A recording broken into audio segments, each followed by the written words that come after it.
Like और subscribe करें और बेल आइकन दबाना ना भूलें। ये देखिए, जो कानून है उसके मुताबिक हम काम करेंगे। चौधरी भूपेंद्र सिंह हुड्डा जी का पत्र मुझे मिला है और मैंने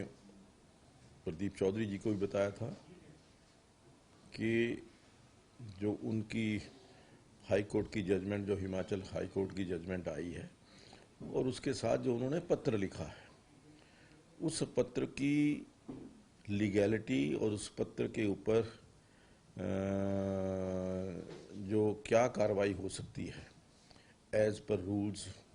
और उसके लिए मैंने एडवोकेट जनरल साहब के पास दोनों भेजे हुए हैं। जो ही कोई उनका ओपिनियन या उनकी राय आएगी, तुरंत उस राय के मुताबिक हम कार्य करेंगे। जहाँ तक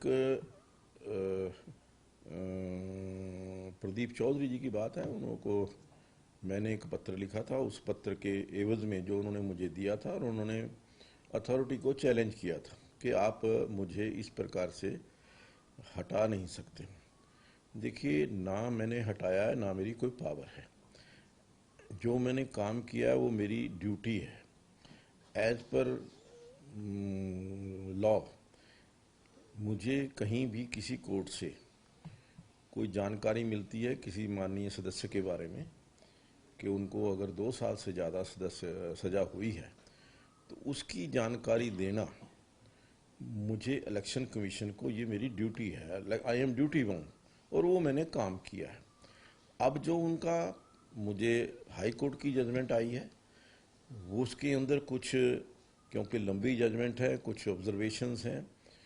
और क्योंकि अभी मामला नालागढ़ की सेशन कोर्ट के अंदर भी पेंडिंग है, अपील पेंडिंग है,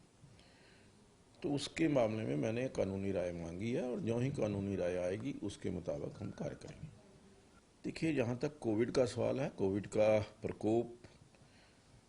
बड़ा भारी इस समय हमें देखने को मिल रहा है, चाहे वो शहर के अंदर है, और बड़ा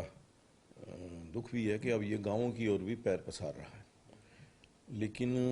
गांवों के अंदर इसकी रोकथाम की जा सके, उस दृष्टि से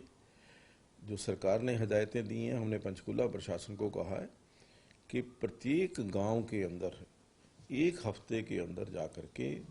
वहाँ की जो टेस्टिंग है, वहाँ पर जाकर के रैंडम चेकिंग जो है वो करके वहाँ की ऑब्जर्वेशन, वो जो रिजल्ट्स हैं वो लेकर के आए, और अगर किसी भी गांव के अंदर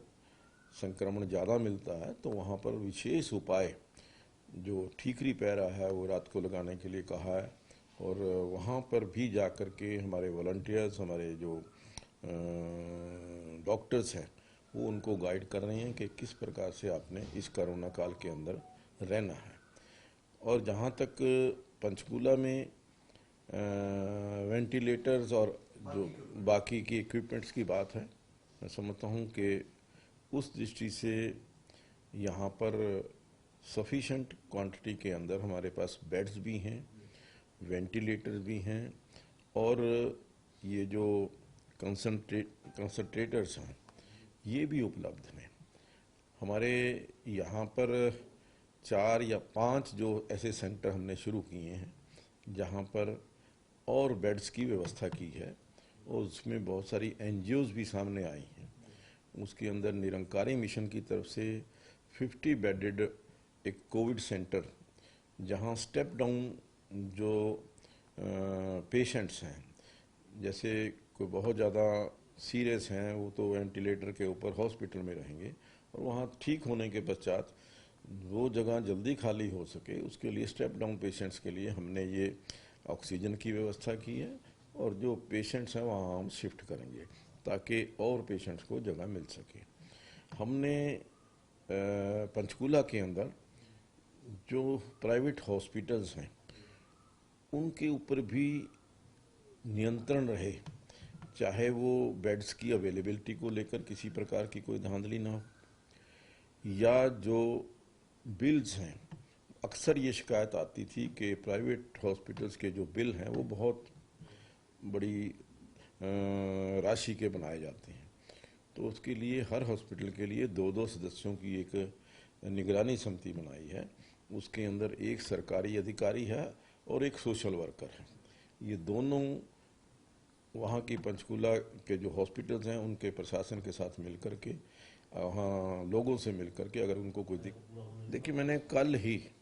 चौधरी भूपेंद्र सिंह हुड्डा जी का पत्र आया था, तो मैंने कल ही एडवोकेट जनरल से बात की थी। उन्होंने कहा कि थोड़ा सा ये कोविड की वजह से कुछ हमारे जो एडवोकेट्स हैं वो संक्रमित हैं, 1 या 2 दिन के अंदर हम अपनी राय जो है आपको भेज देंगे।